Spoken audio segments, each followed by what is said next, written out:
హర her Mahadev Shambho Shankara ఓం నమ శివాయ. Hi అండి, నేను మీ కాశీ గణేష్. ప్రజెంట్ వచ్చేసి కౌడియా అనే ఒక హాస్పిటల్లో ఉన్నామండి.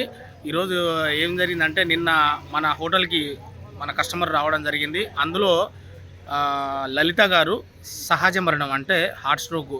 ఆమె రాగానే ఒక గంట 2 గంటలు కాశీలో ఉండడం, ఆ తర్వాత కొంచెం హార్ట్ స్ట్రోక్ లాగా రావడం, ఆ తర్వాత అక్కడి నుంచి ఇలాగా హాస్పిటల్ తీసుకొచ్చే దారిలో ఆమె అంతులేని, అంటే తిరిగిరాని లోకానికి వెళ్ళిపోవడం జరిగిందనమాట. ఈరోజు వచ్చేసి టాపిక్ ఏంటంటే, మన ఈ యొక్క కాశీ క్షేత్రంలో సహజంగా మరణించిన వారికి ఎలా అంత్యక్రియలు జరుగుతాయో ఈ వీడియోలో మీకు చూపించబోతున్నానండి. Don't miss it. ఈ వీడియో మొత్తం సంపూర్తిగా చూడండి, ఎందుకంటే కాశీకి వచ్చిన వారికి అంత్యక్రియలు ఇక్కడ ఎలా జరుగుతాయి, ఆ తర్వాత ఎంత కాస్ట్ ఉంటుంది, ఏంటి, ఇక్కడ ఎలా తీసుకుంటారు అనేది కూడా పూర్తి బయోడేటా మీకు నేను ఇందులో చూపిస్తాను. Don't miss it. పూర్తి వీడియో చూద్దాం. హర హర్ మహాదేవ్.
చూశారు కదండి వీడియో.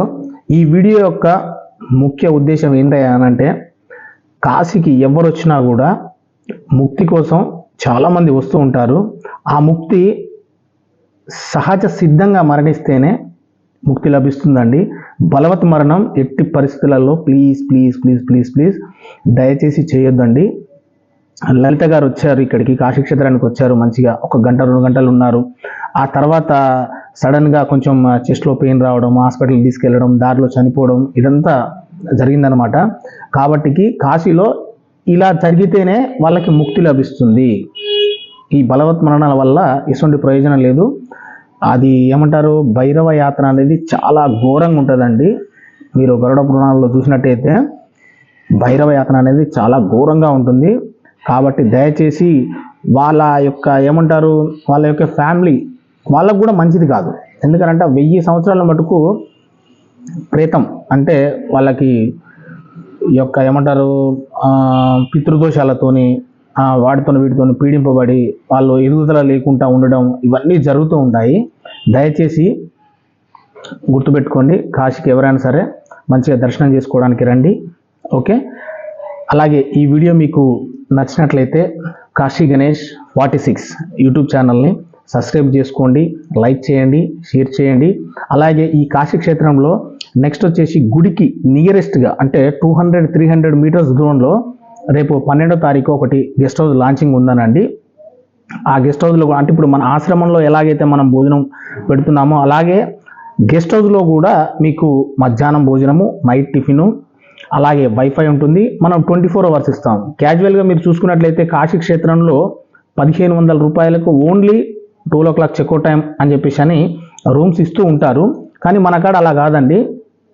మన కాడ వచ్చేసి 1500 రూపాయలు అటాచ్ బాత్రూము, అందులో 2 లేదా 3 అడ్జస్ట్ కావచ్చు. 1500 రూపాయలు తీసుకుంటాము. మధ్యాహ్నం భోజనము, నైట్ టిఫిను 24 అవర్స్ ఇస్తాము. అలాగే వైఫై కూడా ఫ్రీ ఉంటుంది. అంటే వర్క్ ఫ్రమ్ హోమ్ అంటే ఇంట్లో కూర్చొని వర్క్ చేసుకునే వాళ్ళు, ఎందుకంటే సాఫ్ట్వేర్స్ వాళ్ళు వీళ్ళు వస్తుంటారు, వాళ్ళకి ఎటువంటి ఇబ్బంది కలగకుండా కూడా వైఫై పెట్టించాము. ఆశ్రమంలో ఉంది, ఆ తర్వాత గెస్ట్ హౌస్లో కూడా ఉంది. దయచేసి గమనించగలరు. నా ఛానల్ సబ్స్క్రైబ్ చేసుకోండి, లైక్ చేయండి, షేర్ చేయండి. సర్వే జన సుఖినో భవంతు. హర హర్ మహాదేవ్ శంభో శంకర. ఓం నమ శివాయ.